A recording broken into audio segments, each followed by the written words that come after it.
Sawadee krap, le soleil est revenu, putain ça fait tellement plaisir pour tourner cette intro. Quand je te dis nourriture thaïlandaise, tu penses peut-être pad thai, curry vert, salade de papaye, mango sticky rice, poisson vapeur ou soupe épicée, bref, que des aliments volumineux, riches en protéines avec une abondance de fruits et légumes, en gros une diète saine. Pourtant, la Thaïlande compte 33% de sa population en surpoids, dont 10% en situation d'obésité, ce qui en fait le deuxième pays d'Asie du Sud-Est le plus touché par l'obésité après la Malaisie. Alors oui, ça reste beaucoup mieux que la France, pour qui le taux de surpoids monte à 49%, mais ça reste énorme par rapport au reste de l'Asie. D'autant que son voisin, le Vietnam, le pays du nem, du boboon, du banh mi, du bao et de beaucoup de spécialités à base de friture, n'est pas seulement le pays avec le plus faible taux de surpoids d'Asie, c'est également le pays avec le plus faible taux d'obésité au monde. Au monde, avec 2,1% de la population qui est obèse, soit 5 fois moins que la Thaïlande. Alors, est-ce que tout ce qu'on nous a dit sur les bonnes habitudes alimentaires serait faux? À la manière de ma vidéo sur la diète au Mexique, lorsque j'habitais là-bas, je vais tenter de manger comme un Thaïlandais moyen pendant 24 heures et élucider ce mystère. Ce format est inspiré de celui de Will Tennyson, un youtubeur canadien que j'aime beaucoup et qui a d'ailleurs déjà été repris par pas mal d'autres youtubeurs et notamment par Antoine Fonbonne en France. Bref, je vais tenter de leur faire honneur avec ma propre approche. Sur ce, on démarre avec le repas numéro 1. On se retrouve du coup pour le premier repas de la journée, le petit déjeuner qui traditionnellement en Thaïlande est mangé autour de 6h30, 7h du matin. Ouais, il se lève tôt. Le petit déjeuner traditionnel, c'est en fait la soupe de riz, le riz bouilli avec, je te montre ça, le riz bouilli avec du gingembre, un œuf, il y a du porc à l'intérieur, pas mal de choses, ça a l'air plutôt bon, meilleur que ce que j'avais vu jusque-là en tout cas.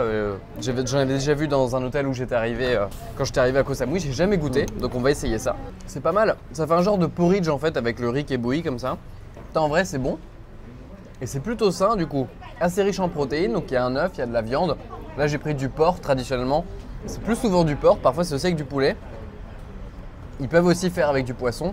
Donc le poulet, le poisson et le porc, c'est vraiment les trois viandes principales consommées en Thaïlande et quasiment à tous les repas. Là où le bœuf est en général vraiment considéré comme un aliment de luxe. On a un œuf qui rapporte des bonnes graisses. Bon, ça manque un petit peu de végétal, on va pas se mentir. Un petit peu de fruits, légumes, etc. Moi, j'aurais bien ajouté un petit peu de fruits à côté pour plus de fibres. Mais bon, on est quand même mieux que le petit déjeuner traditionnel français, on va pas se mentir. Et au final, ce petit déjeuner, il m'aura coûté 30 bahts. 30 bahts, ça fait 80 centimes. Attends, je vérifie. Mais je crois que c'est ça, hein. 83 centimes, voilà. Donc manger thaï, c'est pas cher non plus, hein. Voilà, j'ai plus qu'à finir ça. Et on se retrouve pour le repas numéro 2.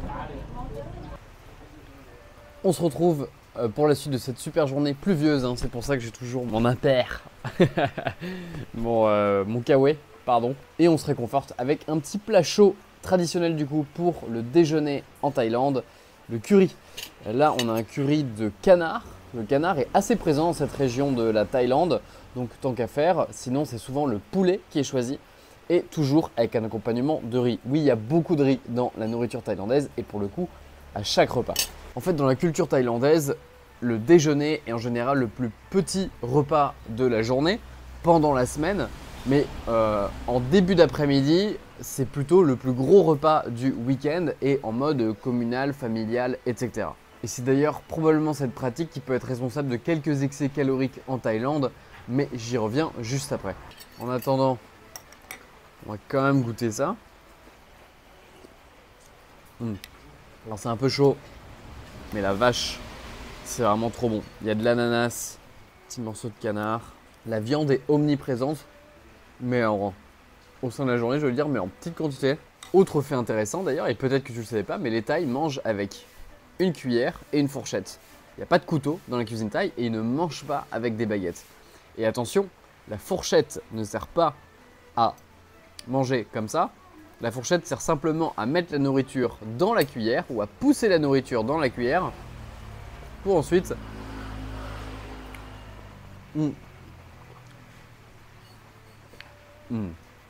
porter la cuillère à sa bouche. Oh, le morceau d'ananas là au curry, trop bon. Et donc manger directement avec la fourchette, c'est considéré comme malpoli. La raison en fait, c'est que la cuisine thaï, traditionnellement, est toujours bien précoupée en petits morceaux et donc tu n'as pas besoin de couper par soi-même avec un couteau. Du coup, c'est pas mal parce qu'on a quand même pas mal de fruits et légumes, on a quand même pas mal de végétal là-dedans. Ça, c'est plutôt un très bon point. Maintenant, on va pas se mentir, c'est assez riche là, même si encore une fois, traditionnellement, c'est des portions plus petites la semaine. Et le week-end, c'est plutôt en fait des plats en communauté par petites portions comme je l'avais dit un petit peu avant, mais surtout plein de choses différentes. Donc on va avoir plusieurs currys différents, plusieurs plats différents et eux ce qu'ils aiment bien c'est servir de beaucoup de choses différentes. Ce qui peut être un problème, notamment pour ce qu'on appelle l'appétit spécifique, qui est en fait le fait qu'on n'est pas rassasié simplement la quantité de nourriture, en fait on est parfois simplement rassasié d'une saveur. Et donc en fait plus on va avoir des saveurs différentes, plus, et c'est un réflexe en fait de survie et d'évolution de l'être humain, comme on a tout intérêt, le corps a tout intérêt à se servir de plein de choses différentes pour maximiser plein de nutriments différents, et ben quand on a des saveurs différentes, on va avoir tendance à se redévelopper l'appétit. C'est la raison pour laquelle tu as généralement plus faim à la fin de ton plat au restaurant, mais tu as quand même potentiellement faim pour un petit dessert, et quand tu démarres ton dessert, bah, la faim revient rapidement. C'est la raison également pour laquelle les buffets sont le pire contexte au monde dans le cadre d'une diète. Dans la mesure où tu veux limiter ta consommation, j'entends. Pour une prise de masse et si manger suffisamment est un problème pour toi, là en l'occurrence, c'est absolument parfait. Mais pour te donner une idée, il y a une étude très intéressante qui a été faite dans laquelle on avait carrément 50% de consommation calorique en plus. C'est absolument énorme.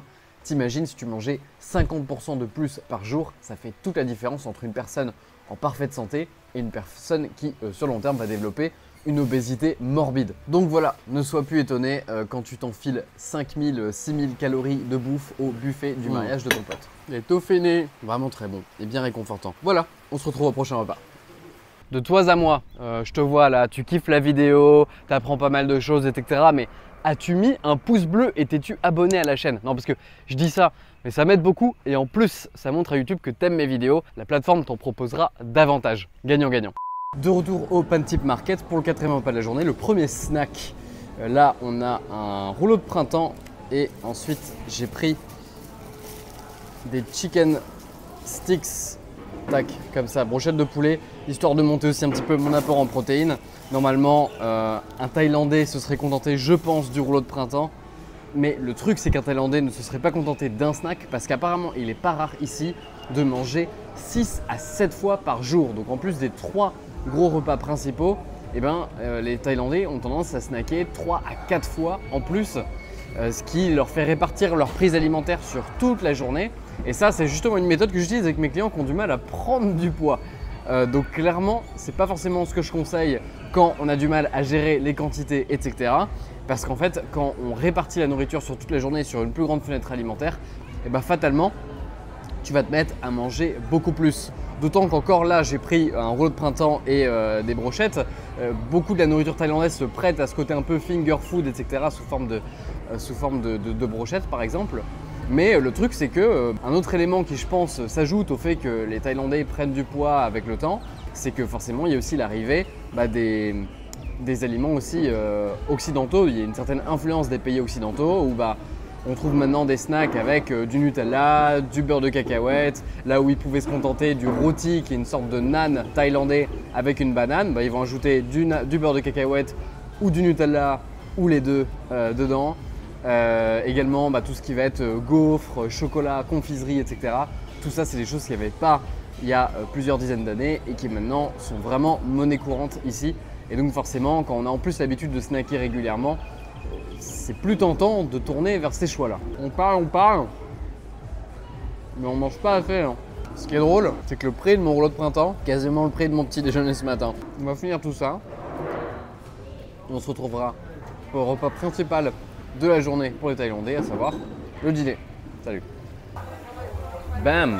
Là, on est dans un resto tradi qui s'appelle Pum Pui, qui est une référence dans le coin et que je voulais essayer depuis longtemps. On est là pour le dîner, qui est le repas principal de la journée. Détail, on est sur essentiellement de la viande avec du riz ici et on a un œuf au plat sur le riz. ça ils le font ça, traditionnel. Donc plat très traditionnel thaï. Encore une fois, généralement, ils mangent en piochon un petit peu droite à gauche en communauté. Mais de une, je suis tout seul et je vis pas avec des Thaïs. Et de deux, ça reste un restaurant dans lequel les locaux vont. Donc j'aime penser que je mange un minimum tradi thaï. La preuve, j'ai une fourchette et une cuillère. Sur ce, on attaque. Bon, c'est super bon, je vais pas cracher dans la soupe. C'est vraiment, vraiment très bon. Maintenant, c'est la première fois que je mange vraiment thaï, tradi toute la journée. Et je sais pourquoi je l'ai pas fait jusque là. Au bout d'un moment, ça tourne quand même beaucoup autour des mêmes aliments, quoi. Bam! Ça, c'est du dessert. Du coup, oui, les Thaïlandais sont aussi friands de dessert et souvent de fruits. Et ça fait sens parce que leur pays est une dinguerie, a une offre de fruits absolument dingue. Là, on a du coup, hop, on a banane, mangue, pastèque et ananas. Les portions sont un peu énormes là, honnêtement. Je suis déjà assez plein, mais je voulais aller jusqu'au bout de l'expérience. Forcément, je pense très sincèrement qu'il y a un Thaï chez lui. Il n'aura pas des portions aussi énormes. Sur ce, je vais être en PLS dans 3, 2, 1. Oh, là, ça y est, je suis en PLS. Totalement blindé.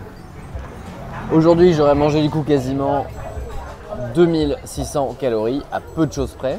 Et en vrai, normalement mon apport en ce moment il est à 2400 calories par jour pour ma prise de masse. Alors c'était des portions de restaurant, hein, on va pas se mentir. Maintenant, on va garder à l'esprit aussi que les Thaïlandais en moyenne ils font 1m60 quoi. Sans dégradation aucune, hein, mais du coup forcément ils ont besoin de moins de calories par jour. Donc j'espère qu'ils passent du temps à manger chez eux, quoi. Mais au-delà de l'aspect du gabarit, il y a un point qui est important à aborder quand même, c'est la sédentarité. Comme on l'a de plus en plus en Europe, de la même manière, ici, beaucoup de travaux traditionnellement manuels passent en fait sur des travaux de bureau ou des travaux plus sédentaires. Et donc fatalement, les gens bougent moins. Et ça, ça fait une énorme différence. Et pour le coup, l'appétit ne diminue pas en proportion par rapport à l'activité physique. Au contraire même, en fait, une personne extrêmement sédentaire va avoir plus d'appétit qu'une personne qui bouge un minimum. Et en fait, ça fait une courbe en U comme ça. Et donc une personne qui est relativement active aura moins d'appétit que la personne ultra sédentaire, qui elle aura à peu près autant d'appétit qu'une personne qui sera beaucoup plus active. Ajoute à ça le fait qu'une personne particulièrement sédentaire ferait quoi, les 2500 pas par jour, parce que je serais pas étonné que ce soit particulièrement le cas ici. Moi, quand je fais pas d'effort ici, si je faisais pas d'effort ici, clairement, je ferais pas beaucoup plus de 2500 pas par jour, pour une raison sur laquelle je vais revenir d'ailleurs. Mais une personne du coup qui ferait 2500 pas par jour au lieu de 10 000, c'est une personne qui brûle à peu près 300 calories de moins. Et brûler 300 calories de moins tout en ayant plus d'appétit, ça peut faire des surplus caloriques au-delà de 3, 4, 500 calories par jour. Et ça, c'est une autoroute vers l'obésité, parce que à plus 500 calories par jour, en fait tu prends quasiment 1 kg toutes les 2 semaines, quoi. Donc ça va vite.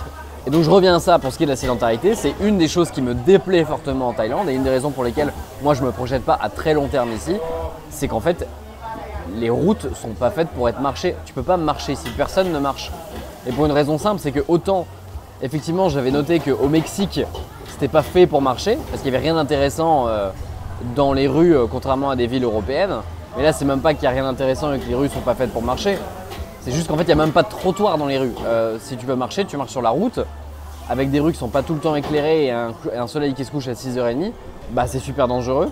Et si je veux faire mes 10 000 pas par jour, et ça me déplaît, je suis obligé de passer par un tapis en fait à la salle de sport. Donc les tâches que je peux faire en marchant, je les fais sur mon tapis à la salle de sport pour rentrer un minimum de pas dans la journée. Sinon, ici, je serai une loque. Et donc pour moi, c'est ça la vraie raison de fond de l'épidémie d'obésité ici. Mais bon, on va faire le bilan dans un autre cadre, parce que là, c'est un peu bruyant. Il y a de quoi manger extrêmement sain en Thaïlande, mais comme partout, c'est une question de choix alimentaire. On peut aussi devenir gros ici.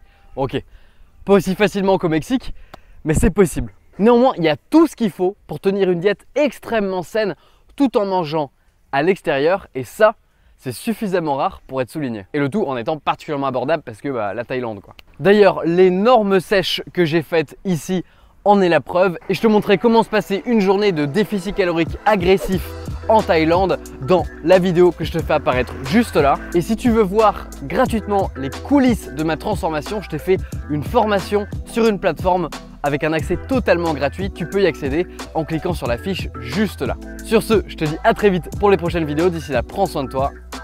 Ton corps te remerciera.